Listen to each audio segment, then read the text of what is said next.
Hello, Internet. Welcome to DNA HQ. My name is Darren. That is AJ, and this is our live stream of the DNA Sports Recap.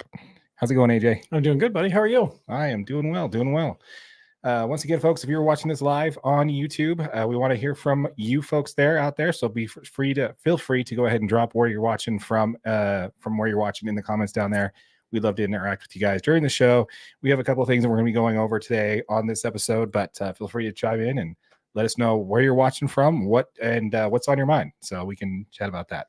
Absolutely. All right. So before we jump into it, let's go ahead and do our pre-show cheers. Yep. Let's do that. Oh, yeah. Best part of the show right here. That's right. Cheers to you. Cheers to you, my friends.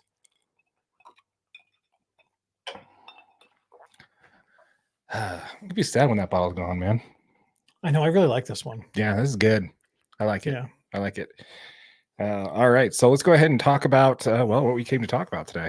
Does that sound good? I think that's probably the best thing to talk about is what we came to talk about. That's good. Less editing we have to do later, Yeah. Do we want to do some intros for short videos? Absolutely. So we're going to go ahead and do that. So if you're catching this on the live stream, you're watching YouTube of the live stream after, we like to do some intros for the podcast and also for the shorter videos that we put up later that's more comment topic specific. So we're just going to read those out now. And let's start with the Utah Jazz. You want to read that one out? Yep. What is the best lineup moving forward for the Utah Jazz? In our player profile, we highlight Lauri Markkenan. In Major League Baseball, I don't have something for Major League Baseball, do you? Oh, let's go with, okay. I was like, what are we talking about in Major League Baseball? I have notes down. We're talking about a lot. So in Major League Baseball, let's go ahead and discuss possible expansion. That's good. Yeah. Mm-hmm. All that and more. My name is Darren. That is AJ. And this is the DNA Sports Recap. Roll the intro. All righty. How's it going, AJ? I'm good. Good, man. Good. I'm ready. You ready? Always ready. That's great. That's good. Yeah. All right. Let's go ahead and first talk a little bit about the Utah Jazz, shall we? Oh, yeah. All right. Yep. It's Utah Jazz time. Yes, let's do that. All right. So I'll go ahead and talk about, basically, I just want to pick your brain on a few things here. Okay. So first off, since the trade deadline, the Utah Jazz are 0-4 with losses against Golden State, the Lakers, and Phoenix. A few of those, I think, were winnable games for Utah. Just because I think the Lakers and Phoenix were basically just trying to get to the trade deadline. I don't think either one of them were really trying for the best possible record going into the All-Star break.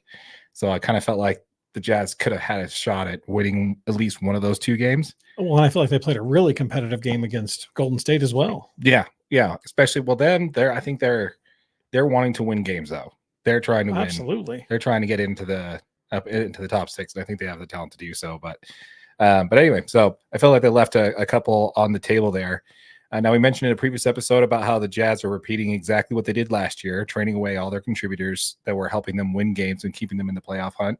Last year was Conley, Beasley, Vanderbilt, Alexander Walker, and this year it's KO, Ochai Agbaji, and Simone Fontecchio. Yep. Right. So the Jazz are currently now sitting at 9% chance of making the playoffs, which is down from 39% on January 14th, according to ESPN. So,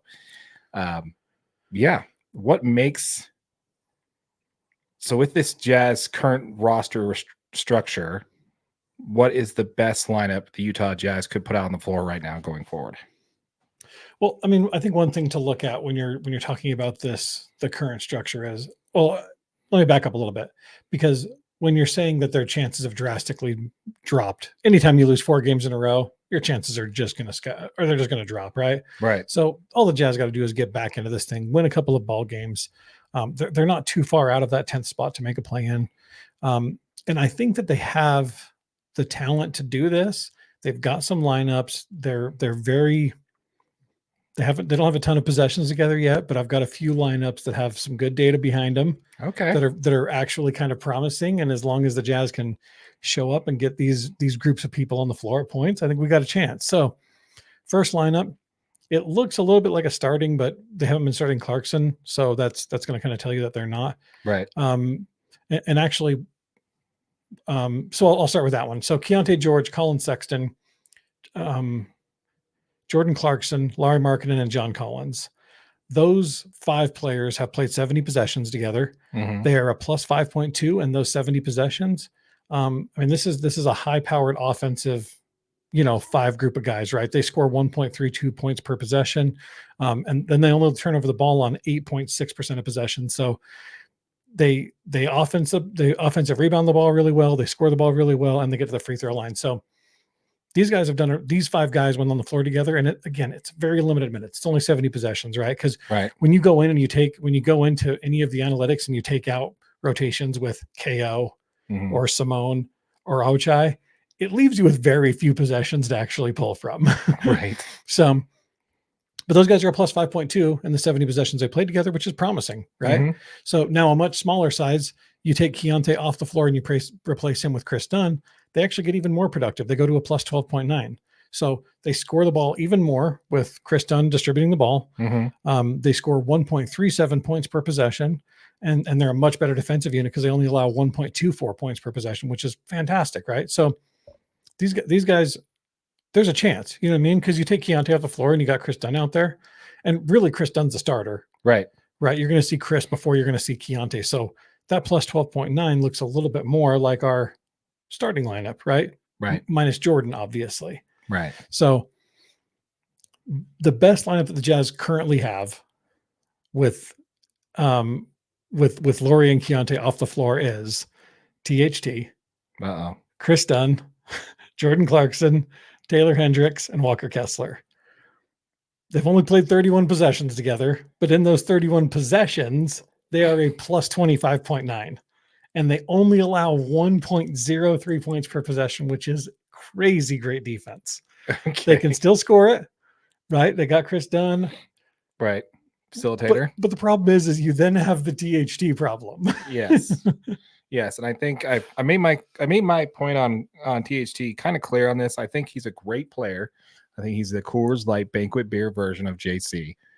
He's going to be a player that's going to stuff the stat line on a losing team. Yeah. Nothing against him. I think he's a great player, but his just efficiency when he's in the lineup just isn't there. Right. So, I mean, I'm actually kind of impressed with that lineup though. I don't hate that, Right. I don't hate it. And a plus 25.9 and 31 possessions is fantastic. You got everybody except for Kessler that can shoot. Absolutely. Yeah. You got Taylor Hendricks as the corner 3 and D guy. You've got THT, who's very streaky. And you also have Dunn, who can, pull up a wide open 3 when he has one. When you got 4 shooters on the floor, you're spacing, he's going to be open. Yep. I actually don't hate that lineup, but not having our guy Lauri Markkanen on the floor kind of is a. So, and that's some of the problem is that's the only lineup that's positive in the plus minus when Lauri and Keontae aren't on the floor. Yeah, that's every other time. If there's anyone other than those 5 guys on the floor, they're a negative plus minus. Wow. Yeah, that's the problem. That's a problem for sure. So, okay, well, based off of that lineup there, first of all, folks, let us know in the comments down below what you think. What's your favorite lineup that the Utah Jazz have so far, given the fact that they've traded away all their contributors again this year? Yep. Kind of a repeat of last year. Let us know what you think. Let us know what your favorite lineup is for the Jazz to see, having them coming back in action on Thursday this week. So should be good to that. So hopefully they shake off a lot of the rust. Players got rest, and we have them jump out of it. They do have a very soft schedule. The first 10 games, I think they could easily go 7-3 or 8-2. They're going to need it if they want to get back into the play-in. Yeah. Right. I mean, they've got to make a run here. They've got to make a push to actually win some ball games. Like I said, I mean, just with that data right there, they have lineups that are positive. They got lineups that can go out there and score the basketball. They got lineups that can go out there and defend. But they've got to show up, and they're just going to need maximum effort. Right. Like, I mean, like I said in the last episode, the Jazz's biggest issue right now is just finding a group of players that wants to be out there together.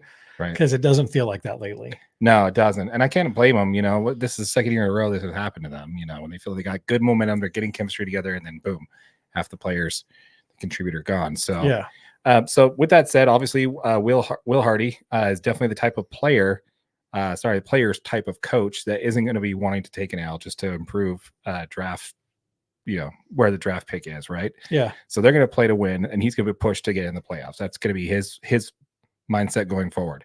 Front office has basically proven where they're sitting at right now, where they're basically trading away contributors when they are positioned to be in the play-in, and kind of just, what I think they're doing is I think they want to lose enough to get that protected draft pick back. It's basically what I'm thinking they're doing. Who wins out?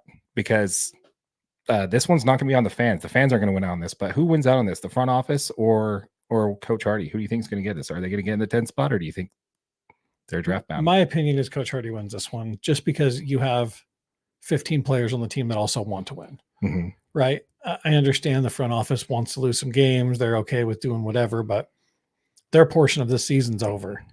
They've got the lineup. They've given him. Coach Hardy's way too good of a coach. He's going to go out there, coach these guys up every single night. They're going to be ready to play. He's going to put together good, solid game plans. These guys are going to go out there and give everything they have because they want to make a plan, and they need to. I mean, that's valuable experience for this team that you can't wait another year for them to get. Yeah, that was going to be my next question to you is which is the best course of action? Is it the way that Danny Ainge and the front office are trying to do it? I told you the worst sense you can hear from the Utah Jazz front office is we're trying to build for the long period of contention. I said way back in the day, we don't need to do that. We need to win one. We need to win one, and then you can worry about building a contender after that. Get one, get this franchise a title. Then we can worry about it's to stay sustainable, whatever. I think it's a little ridiculous that we're doing this again another year. But obviously that's a top 10 protected draft pick that we would get if we slip into the bottom 3 potentially. So I think that's what they're trying to do. And again, that means they have 3 picks in the first round if they get that, again, just like last year. And this draft class that's coming in isn't nearly as talented as last year's. So I'm kind of with you on that one. I think they need to try and go for it. I'm with Coach Hardy on this one. I want to push for a play-in tournament, a play-in type thing, because I think that's going to benefit this team more than another stash of assets and draft picks, basically. Yeah, the Jazz don't need talent. The Jazz need experience. They've got a ton of talent. I mean, from the guys they just drafted last year with Keontae George and Taylor Hendricks, even Bryce Sensabaugh, who we haven't seen much of, getting a little more playing time, obviously now with some of the moves. But the Jazz don't need more talent. I mean, you can use veteran leadership at this point on this team, but you don't have that. You traded that away when you got rid of Kelly Olynyk. Mm-hmm. So. Yeah, the Jazz need to get playoff experience, go get some wins, go get some games that actually mean something, and let these guys play, and then see what happens. Absolutely. In my opinion. Absolutely. I agree with you on that one. Let us know in the comments down below, folks. Let us know what you think. Do you think the Jazz need to push for a playoff spot, or do you think they need to hold back and try and get that top 10 protected pick back? Let us know what your thoughts are in the comments down below. Also, folks, keep in mind this is available as a YouTube video. If you're watching this live on our live stream, you're listening to it as a podcast. Everything we talked about is going to be available in a YouTube video, a YouTube short video, which will actually you'll be able to find right here. We'll have that playlist for you right here. Also, we have a subscribe button right here in the middle, so make sure you go ahead and click on that and make sure you subscribe to the channel. Yep, and if you're watching on YouTube, it is available wherever you get your podcasts, audio only. There should be a link. Boom, right there. Nice. Like it. That's what I'm talking about. All right. So let's go ahead and pivot over to our next segment when we're talking about the Utah Jazz here. And so let's go ahead and talk about our franchise player, which is Lauri Markkenan. And in this episode of the DNA Sports Recap Player Profile. All right. So we need to do something cool like player profile. Can you used to mix stuff? Can you do that? Let's just not air what I used to do. Okay. Sorry. Not to the internet. Okay. But no, yeah, we could definitely do something. We'll probably do something with like graphics and stuff like that to make it look a little bit better. Cool. I like that idea. Yeah. All right. So this is the part where we get to sit and just kind of sit back and I was actually going to say, should we turn the camera towards you? Make sure you zoom it in, but it's centrally on you.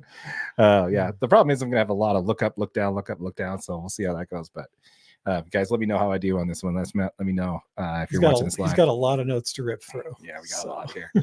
All right. So again, this is the DNA Sports Recap Player Profile on Lauri Markkenan.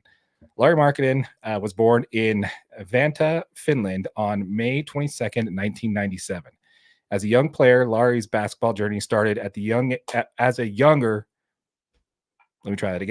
Markkenan's basketball journey started at a young age with Hansu, a local team in Jyväskylä, Finland. Believe it or not, that's not how that's spelled at all, by the way.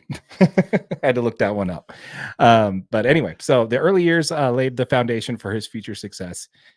He ended his time with Hansu averaging 9.3 points per game and 2.8 rebounds. His height, shooting touch, and versatility caught the attention of scouts worldwide at a very young age with this team.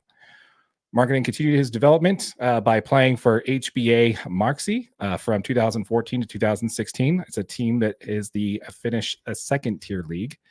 During this time, he showcased his potential by refining his shooting touch, also averaging over 21 points per game, and his versatility by showing over 7 rebounds and 1 assist per game.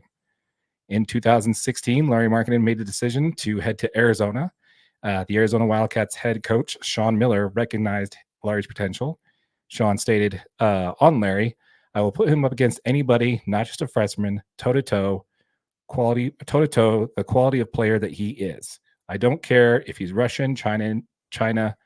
I don't care if he's from Russia, China, Finland, Japan, North Dakota, Florida, or New York City. If you have eyes and you've seen Arizona play, there aren't many players that play the way he plays. Tonight, he had 13 rebounds and 16 points. 3 threes he hit in the first half were the threes that you don't often see guys like him make in college." So at the University of Arizona, Markkanen showcased his ability to blend his finesse and power. Standing at 7 feet tall, he possessed the agility of the guard skills with the ability to play forward. Lauri Markkanen was a scoring machine. His signature move was a step-back three-pointer that he averaged 42% on. His release was smooth, and the defenders struggled to contest against it as he shot 49% from the field. Lauri Markkanen showed his versatility was not just a shooting. With his ability to shoot, he averaged 15.6 points per game, showcasing his ability to attack the rim, rebound, and even handle the ball well, as he only averaged 1 turnover per game, 7 rebounds, and 1 assist per game as well. Wildcat Nation embraced him, calling, as you could hear throughout the McHale Center, whenever Lauri Markkanen stepped on the floor, they chanted "bear down" whenever he entered the floor. That's cool. Which is very, very cool. Very cool.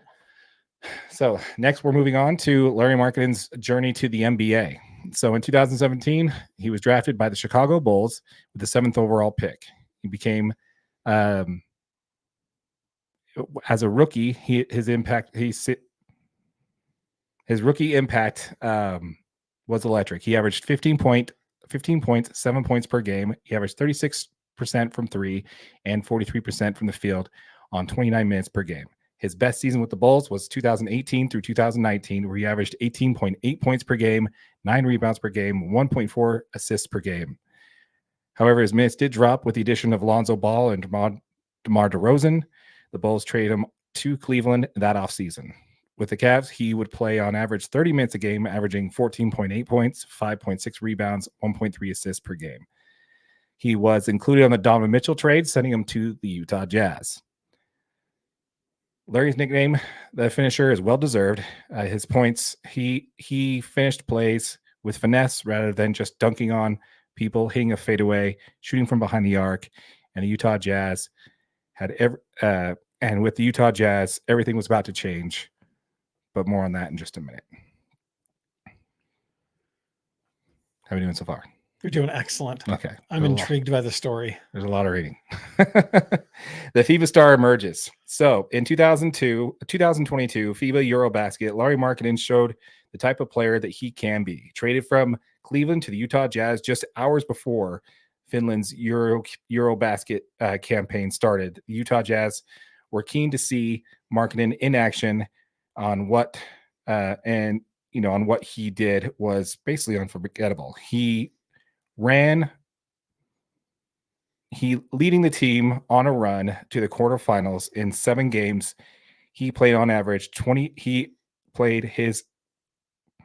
In 7 games that he played, he averaged 28 points per game, which is second in the tournament only to Giannis, on 54% from the field and 40% from 3. He had a total of 194 points, which led the tournament, and he was 9th in rebounds, averaging 8.1 rebounds per game. Obviously, for the Finnish national team, he was the focal point. Utah Jazz coach Will Hardy said he's not really put into any sort of lane or box. He's a little bit of everything, or actually a lot of everything for them. And so that's a mindset that we have for him. We're not going to try to limit him. Lauri is showing night in and night out that he's got a lot to offer. He's not just a catch and shoot player. He's not just a screener. He's not just a guy that will move around ball screens. He does all those things. That's Will Hardy. So now I believe they went to the semifinals in that tournament there. They didn't win. I think it's Spain that won that one, but yeah, that sounds right. Yeah. Anyway, so moving on to his time with the Utah Jazz. Lauri Markkenan earned his first All-Star nod with the Utah Jazz, showcasing his scoring. He also was, due to injury, he was named a starter as an All-Star for the midseason classic here in Salt Lake City. He was the league's most improved player during the 2023 season campaign. He was named for his offensive flourish. He averaged 25.6 points per game while flirting with an impressive 50-40-90 shooting splits. That's 50% from the field, 40% from three, and 90% from the line. He's a consistent performer over the first 45 games of this season, 2023 and 24.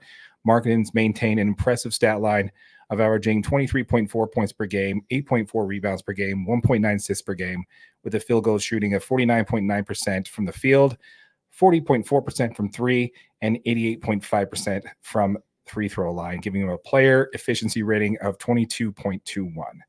With such an immediate positive impact for the Utah Jazz, even though his name has been mentioned in several trade rumors over the last 2 years, and it's our belief here at DNA that Danny Ainge would trade away his own mother for a first-round pick. He is the piece the Utah Jazz look to build around, and his statements of loving it here in Utah and wanting to raise a family here speak volumes. Look forward to seeing Lauri continue his growth with the Utah Jazz and hope to see the number 23 hanging from the rafters in the Delta Center. And that is the Lauri Markkanen DNA Sports Recap Player Profile. Boom. Your thoughts? In hindsight, we should have alternated. You should have sent me that, and I could have read one section. You could have read the next. There's a lot to get through. But fantastic job. Thank you. That was really good work, dude. Yeah, it's funny that was some deep digging. It's funny how you can actually read, this out in your head, and you don't catch the times that you're going to flub over your own words, and when you actually read it live, that's completely different. That's pretty much my notes every single show, just for the record. Okay. I'm like, oh, this makes perfect sense to me. And then I go to read. I'm just like, that. What was I thinking? Why did I abbreviate that word? Yeah. So when it comes to Lauri Markkanen, what's your takeaway from Lauri Markkanen as a player so far with the Utah Jazz? We'll start there. Lauri is exactly the perfect Utah Jazz man, dude. He's a perfect fit for this roster. He's a perfect fit for the community. He's a family man that loves being here. He enjoys raising his family here. He's caught on, Facebook Live and Instagram Live events all the time, just out at the park playing Frisbee golf with his brothers and his friends. Like, he's just a regular dude. Love it. For being a superstar in the NBA and a one-time All-Star, and like going to the biggest stage of basketball and one of the biggest stages in basketball in FIBA, and just performing like an animal there, and then you can still just catch him outside playing Frisbee golf and playing with his dog, and to the park in Salt Lake, right? He's just still a regular guy. So yeah, absolutely. He fits perfect. You know who he reminds me a lot of? Which, by the way, somebody who just landed, if you caught our Instagram story, who just landed in Salt Lake. AK. That's right. I've ran into AK so many times where he's just walking around Salt Lake City in Jazz warm-up sweats, just walking around. Yeah. Not caring, Well, his wife owned a store like in the Gateway for years. Yeah. Yeah. I remember that. So he'd just walk in there and be hanging out with his wife and doing casual AK things. I caught him at Circuit City. That's how long ago this was. I caught him at Circuit City. That you were dating yourself if there was Circuit City still around. Walking around in Jazz sweats, just looking at stuff. Just, it was crazy. I never forget that. Yeah. Would stop for pictures with everybody. It was pretty cool. But yeah, I don't know. I think it's been great. His journey to the NBA was, definitely an interesting one. Pretty impressive. These different clubs that he was in. I wish I could be 7 feet tall and shoot the ball like him. I think he's got the fastest pop in on the Jazz. And when I call it by pop time, I mean like when the ball hits his hands to the release point. To release, yeah. Yeah. His catch and shoot ability is just he's got a quick trigger. for sure. Very quick. Yeah. But anyway, I hope you guys liked it. Go ahead and let us know in the comments down below what you think of Lauri Markkenan. Do you think he's here for a long time like we do? We hope he signs with the team. And I know the Jazz are definitely looking that way for sure. Yep. You couple of people that are watching on the live stream, make sure you leave us a comment. Let us know where you're watching from. Absolutely. Drop us into the live stream. Let us know. We'd love to hear from you. We'd love to chat with you. Again, this show is basically designed around the concept of, bellying up to the bar and having a drink with your buddy, talking sports. So we'd love to hear from you guys if you make the live chat. Absolutely. And if you are watching this on YouTube after in the or listening on podcast, we do broadcast this live every single week at 7:30 Mountain Standard Time on Wednesday. So if you can't make it this week and you're catching this on the recording, make sure you check us out next week. So we'll love to engage with you. All right. You say we move on to my favorite topic. Absolutely. Major League Baseball. Right. This is my real expertise. This is where I get to dive in deep. Oh, that's MLS. Major League Soccer. That is your top of the notch. You know more about that than anybody on this. I do love Major League Soccer. All right, we're gonna change the light out, folks, real quick. That way we can. Can you reach it? I can't. I got a funky arm. Go. I don't know how I turned it on in the first place. Oh no. I did the strobe thing again.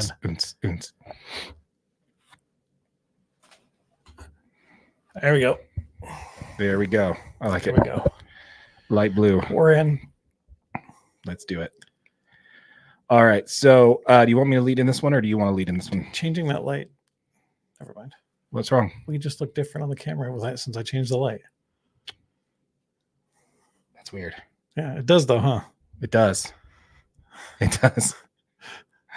Awesome. Do you want me to change it again? Let's go a little darker color.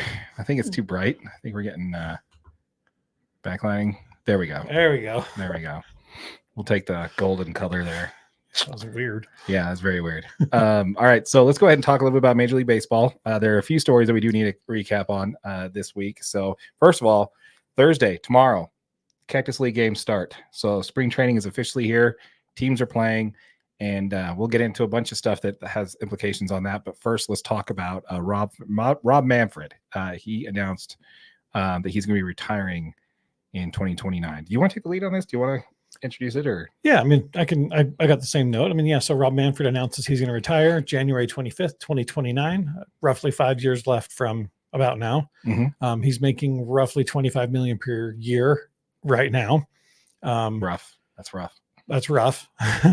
And he's currently 65 years old. So he'll be 70 years old when he finally does retire. Okay. So making $25 million a year, man, to be the second most hated player in baseball right now. That's gotta be the second most hated person in baseball right now. That's tough. Is the first most Trevor Bauer? No, the first most is definitely a player that we're gonna talk about here in a minute, but it's not Trevor Bauer. Nobody signs Trevor Bauer though. Yeah, we could definitely talk Trevor Bauer if you want to talk Trevor Bauer. We need to do a video on Trevor Bauer again. We need to do another video on Trevor Bauer. But anyways, so big news from Rob Manfred. Mm-hmm. As far as MLB expansion goes, he announces he would like to have an expansion plan set up before he retires in 2029, which means 5 years. Hopefully they have a plan for expansion. Right. So ESPN puts out an awesome list of the 10 cities that are, kind of front runners for MLB expansion. The highlighted cities in said article is Austin / San Antonio, Charlotte, South Carolina. Do you want to go through these now, how do you want to do this? I was just going to go through them. Okay. Name them off, I think. Okay. Well, first, before we talk about the cities that they're expanding to, let's first talk about when we talk about expansion, the first thing I want to talk about is the fact that I hate how Utah got used as a bargaining chip for this. It feels like the A's intentionally just came here and danced around with us a little bit just to entice, Oakland and Sacramento to up their offer for them to stick around. Because obviously I don't believe, based off of our video that we posted last week, folks, by the way, thanks for tuning into that. I don't think that the A's are coming to Utah. So it really doesn't look like it, huh? No, I don't think so. And honestly, I can explain why that's good for Utah, but we'll definitely talk about that next week. I'd like to dive in on that a little bit more. Okay. But yeah, so now Big League Utah, the ownership group of Utah, does need to pivot to more the possibility of expansion. Now, the good thing about expansion is that we're going to get a brand new team if we're there. The bad news is that, just to your point, he wants the everything in place by 2029, which means it's going to be in 2030s before an expansion actually happens. But if the expansion actually happens in 2030, you think it's going to take anybody, and none of these places actually have a stadium in place, right? It's going to take 2 to 3 years for anybody to build a stadium. So if you want to be playing in an expansion in 2030, you've got to make a decision in the next year or two for somebody to build a stadium. Yeah, I mean, you've got to put together all the financing. Obviously, I mean, there's only a couple locations of these 10 cities that have shovel-ready locations ready to build a stadium right now. True. So, and some of them are close, some of them are nowhere near. Gotcha.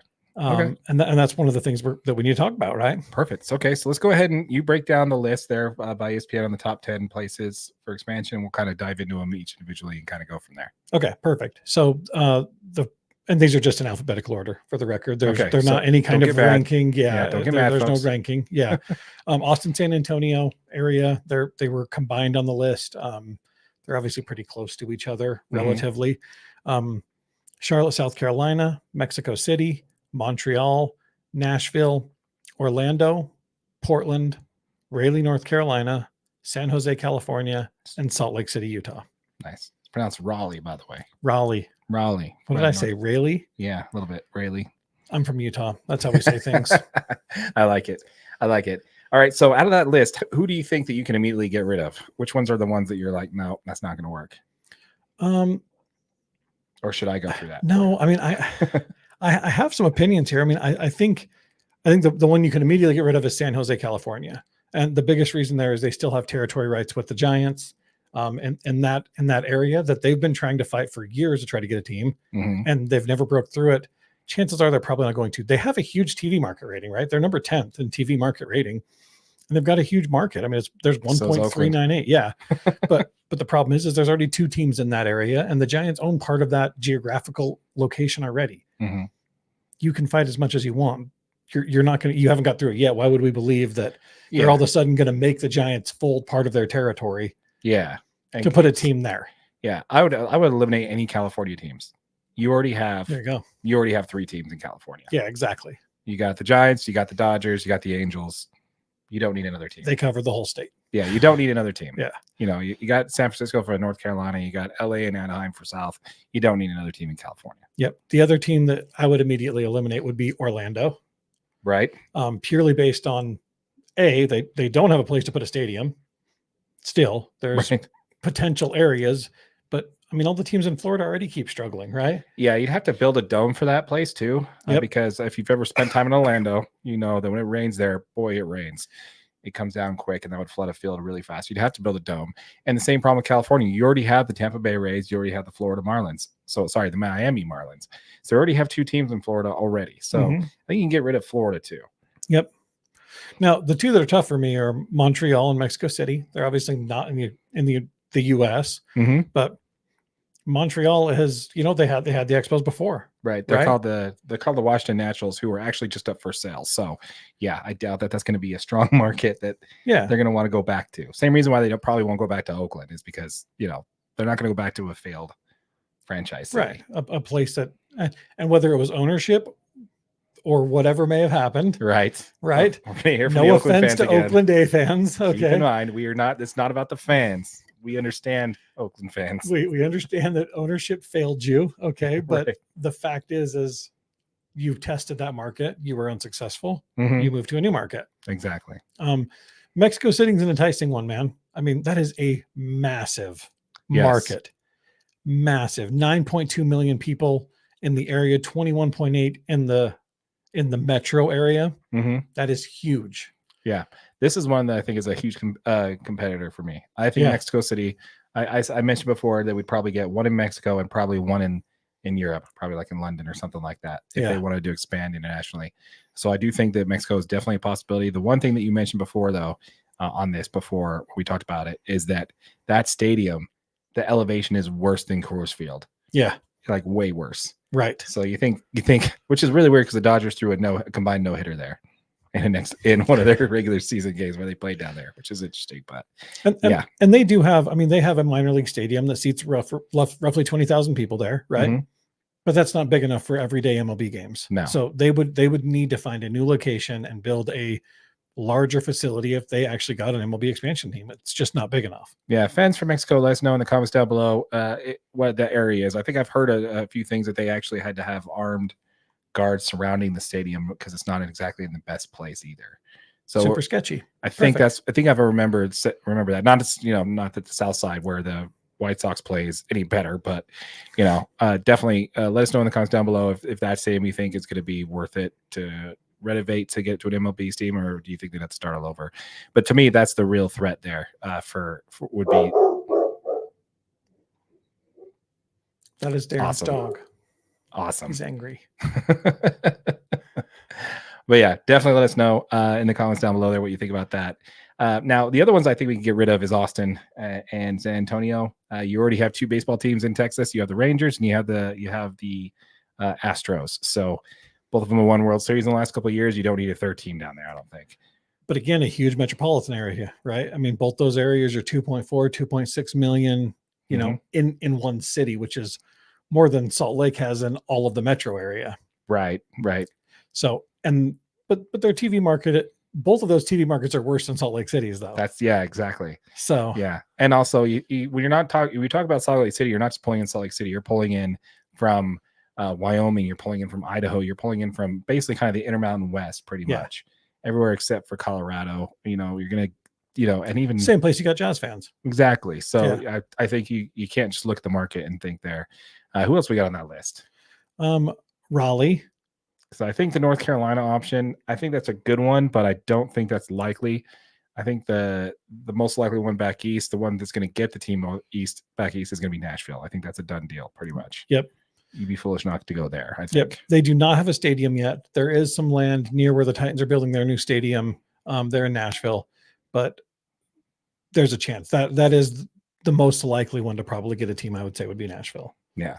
The other one I'd say would be a threat on the West Coast to Salt Lake City would be Portland. Absolutely. I think that's a possibility. Now that's close to Seattle, Washington, Portland, Oregon, Seattle, Washington. That's kind of right up there. I think they kind of want to break up the road trip a little bit.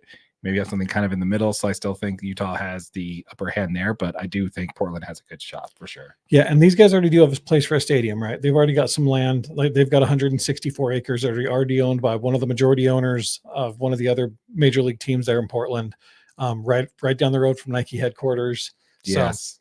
So they've got a spot that's also shovel ready. Yep. They've got money too. And they got money. They've got money, man.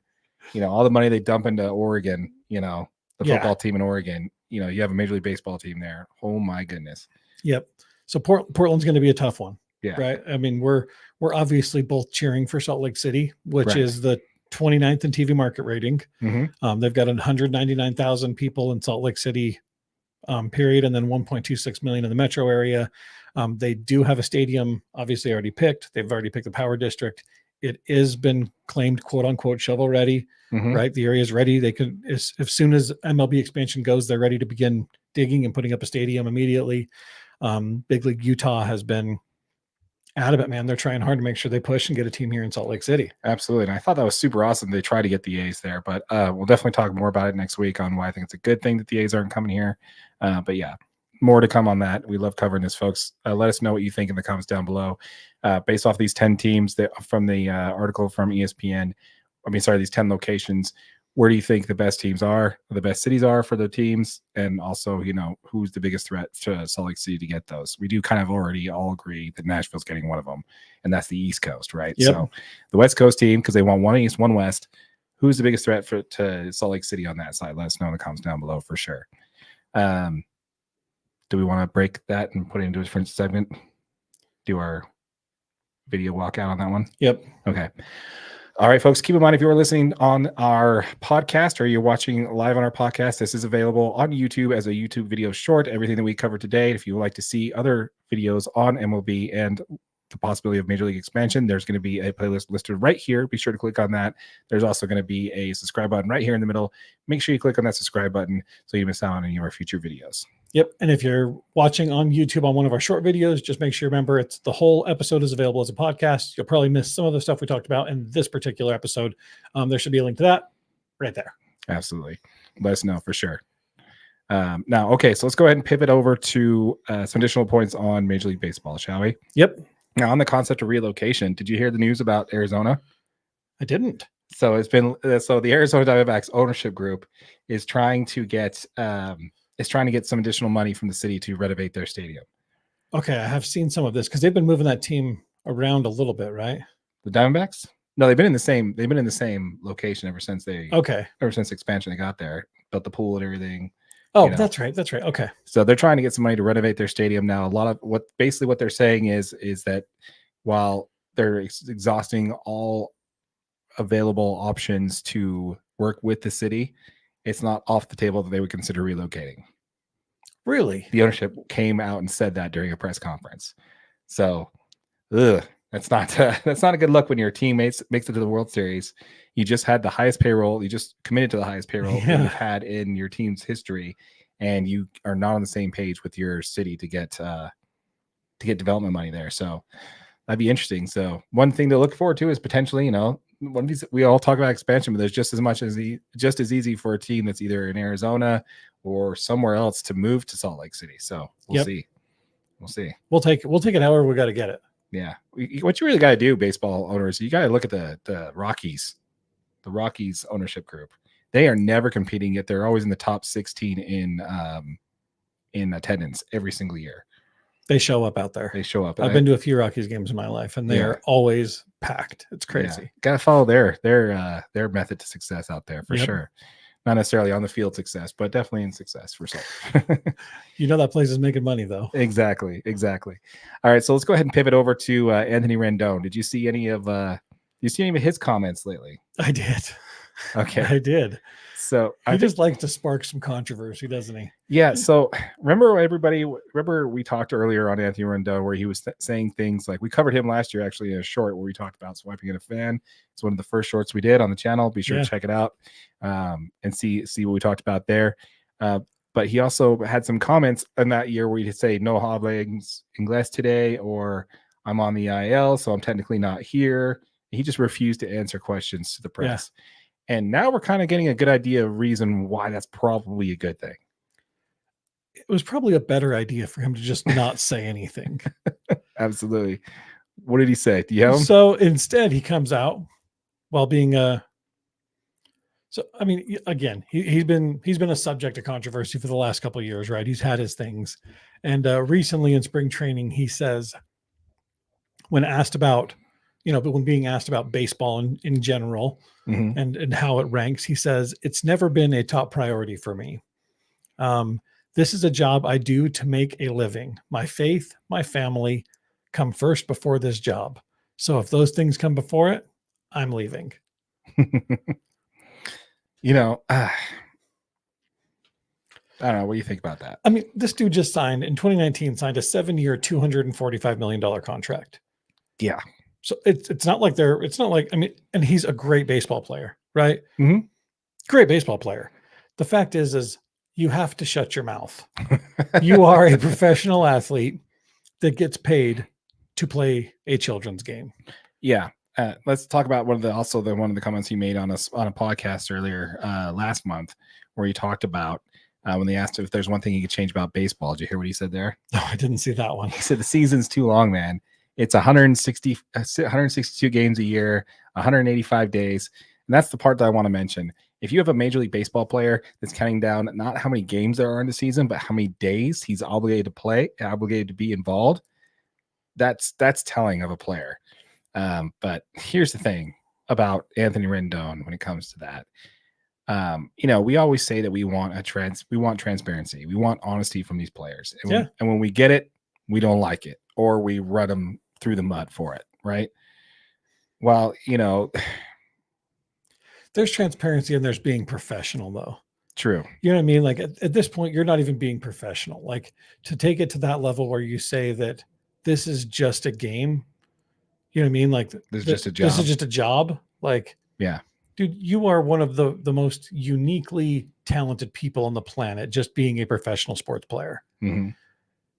Have a little bit of respect for the game that it is, the game that's giving you the life that you're currently living. Mm-hmm. Like the reason that you have your family and they're allowed to come first is because you were gifted.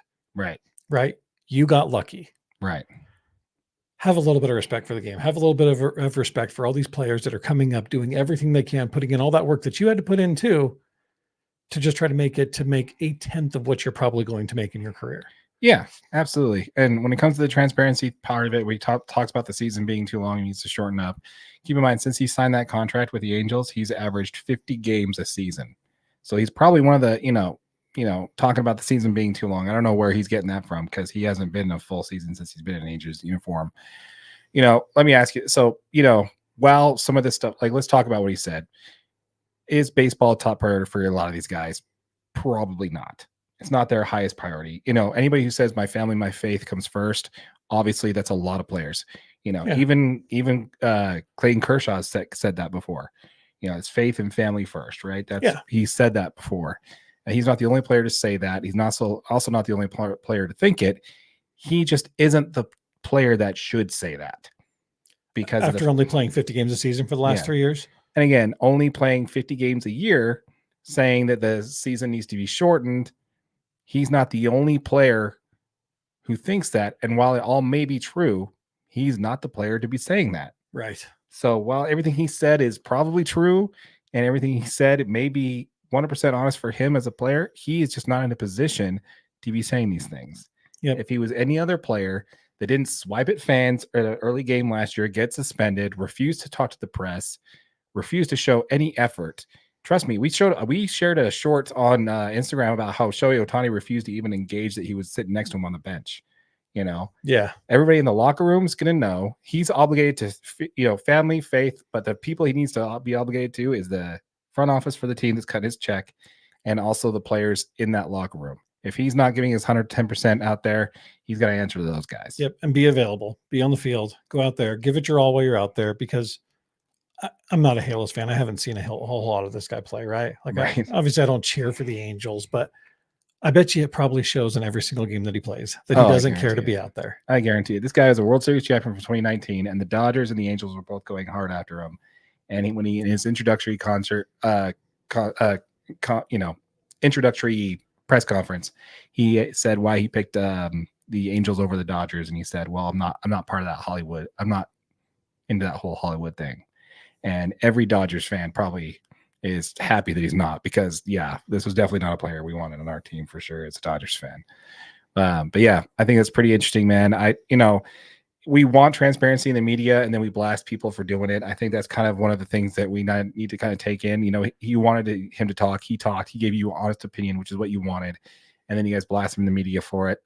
Don't think that's right on the media to do, but also he's not the player who should be saying these things. He needs to stay obligated to the team, needs to get out there, needs to do his thing. Yep, totally agree. Speaking of obligations, did you hear about this? Would probably be good for a short for those that are watching here. So this would probably be one that we want to talk about. Have you heard about Steven Strasburg? So he signed a massive contract after the Nationals won that World Series championship. He's a big reason for why they won it. He basically has being forced to retire. Like, he's got nerve damage, just won't fix it. Probably one of the worst contracts in MLB history is the Steven Strasburg contract. And the team is forcing him to stay on the 40-man roster, even though he's technically retired. Why is that? Because they're paying him $40 million a year or something ridiculous like that. And so I think it gets even better. But they want him to show up to the camp and report, so he can like mentor the younger players, be there for the younger pitchers, and spread his knowledge, that kind of thing. This player's retired, man. Yeah, but you're still under contract, though. You still got an obligation to the team. I mean, just like we just talked about with Rendon. You know what I mean? Even if you're damaged, if you can go out there and help the team, then they're still paying you. Would you want Anthony Rendon mentoring your players, though? No, but do you want Strasburg mentoring your players? If he was the type of guy to do so, but he's a very shy guy, very, very shy, barely talks to his teammates. I mean, he does talk to his teammates, and he will, but he is not the type of person to go out and teach or mentor anybody. Right. Okay. So the fact that he's got nerve damage, honestly, what I think this is I think this is just the Nationals' way of trying to, if he's on the 40-man roster and he doesn't show up for training, even though because he's technically retired, they can fine him and they can assume penalties to get some of that money back. See, here's the problem. What the Nationals did with Strasburg's contract is they didn't insure it because it was going to cost extra money to do it. They went cheap and they didn't insure that $40 million a year contract, and now they're on the hook for it. Yeah. Oops. Yeah. And now they're trying to get this guy who can't even throw a ball. You think that's traumatic enough. He wants to play. He wants to be competitive. You don't just lose that. And you want him to go on the mound and basically say, yeah, you need to tuck your elbow in a little bit more, or, shy guy going up there trying to talk to these other players, So yeah, I don't know. I think it's a bad look for them. It's easy. Throw the heater. Yeah. Just throw it. Yeah. Just throw it as hard as you can. Throw it as hard as you can. They can't hit it. But yeah, anyway, I thought it was funny. Pretty funny. But yeah, let us know in the comments down below there, folks. Let us know what you think of Anthony Rendon's comments. Let us know if you think what he said was out of line. If the media's blowing it out of proportion, let us know where you feel on that for sure. The last thing I wanted to talk about today when it comes to Major League Baseball is Scott Boras. This is a guy we've been talking about for a while now. We do need to talk about a signing, though. One of his players did sign. Did you hear about this? I didn't. Hyunjin Ryu came up with the Dodgers. Say that name 5 times fast. Hyunjin Ryu, Hyunjin Ryu, Hyunjin Ryu, Hyunjin Ryu, Hyunjin Ryu, Hyunjin Ryu, Hyunjin Ryu. Impressed. He was a Dodger for 6 years, bro. Okay. Fair enough. So I got used to saying his name. But anyway, so Hyunjin Ryu basically was a free agent. He was a Scott Boras agent. Is now signed. He went back to his team with the KBO in Korea. Scott Boras can still sign him in Korea? Yeah. So he can still sign, he's still an agent, Yeah. So.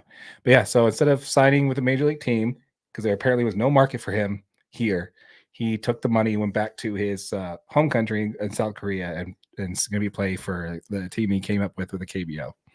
That's pretty cool, actually. Yeah, very, very cool. Cool for him. He's probably going to be on the Mount Rushmore of Korean pitchers there. So I think he had a great career here. He was top 3 Cy Young candidates like 3 or 4 years in a row. Had a 10-year career here. Career ERA is like 3.4, something ridiculous like that. Crazy, yeah. Really good pitcher. Had really unorthodox pitcher too. He didn't throw bullpens. Oh, really? Yeah, he just go out for a start, maybe throw after, but he didn't have like a dedicated bullpen session or anything like that. It was interesting. He just went out there and went to it, huh? Yeah, got to work. This kind of brings me to the Scott Boras issue. Are the big 5 that are still left? You know who these big 5 are, right? Cody Bellinger, Blake Snell, Jordan Montgomery, Matt Chapman, JD Martinez. Nailed it. Nice job. You're welcome. Nice job. But here's the problem, man. I mean, what's when you're one of your pitchers, probably your third highest commodity of a pitcher is, signing with the KBO. What's that tell you about your market? I mean, Jordan Montgomery's got to be a little bit scared, right? Yeah. Like, why are we holding out? Exactly. He's on the phone like, hey, Scott, why don't we got any offers? Don't worry, man. We're going to get you top dollar. Don't even worry about it. People are going to be needing pitchers. Going to be injuries after training camp. They're going to need somebody here soon. Right. Yeah, you would think so. And that's the part that I don't like is the injury thing. You got to score, when something tells you that he's made a huge mistake on a miscue on the market for his players when he's hoping for players to get injured in spring training. Yeah, to put teams in bad position so that he can strong arm a contract and be like, well, I don't just have anybody. I've got Cody Bellinger or I've got Blake Snell. You know what I mean? Like, this is what you got to do. This is what you got to do to get him over there. Yeah, which is nuts. I think he misread the market, man. I think he thought that these players are going to be worth what they are.